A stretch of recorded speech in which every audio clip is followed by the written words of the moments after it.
ஒருத்தர் இறந்துட்டாரு. அவரோட ஜனாசாவை எடுத்துட்டு எல்லாரும் வெளியில அடக்கம் பண்றதுக்காக வீட்டுல இருந்து வெளில வராங்க. திடீர்னு அப்போ மழை வந்துருச்சு. எல்லாரும் அந்த மழையில அந்த ஜனாசாவை வெளியில வாசல்லே வச்சுட்டு ஜனாசாவை கவரால கவர் பண்ணிட்டு இவங்க எல்லாரும் வீட்டு வாசல்ல வந்து மழையில நினையாம உள்ள பூந்துக்கிறாங்க. ஜனாசாவாயிட்டு அவ்வளவுதான் வாழ்க்கை.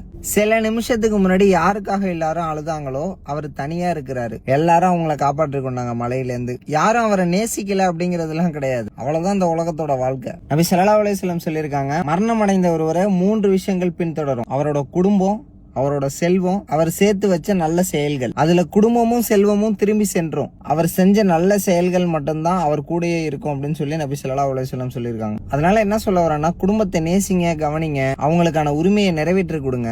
ஆனால் ஒரு நாள் உங்களோட நீங்க செஞ்ச நல்ல செயல்கள் மட்டும்தான் துணை இருக்கும். நம்மளை தயார்படுத்தி கொள்ள நம்ம மறக்க கூடாது அந்த தருணத்திற்காக. ஏன்னா சில நாட்கள் கழிச்சு நம்மள சுத்தி இருக்கிறவங்க எல்லாரோட வாழ்க்கையும் அது பாட்டுக்கு எப்பவும் போல தொடர்ந்துகிட்டே இருக்கும். ஆனா நம்ம மட்டும் அல்லாஹ்வோட முன்னா நம்மளோட பதிலோட அல்லாஹ்க்கு முன்னாடி நிக்க வேண்டியது இருக்கும். அதுக்காக நம்ம தயாராகும். மறுமை உலகிற்காக இந்த உலகத்திலேயே நம்ம நல்ல விதமா தயாராகும். நல்ல அமல்களை செய்வோம், நல்ல செயல்களை செய்வோம். நாளைக்கு பார்ப்போம். அஸ்ஸலாமு அலைக்கும்.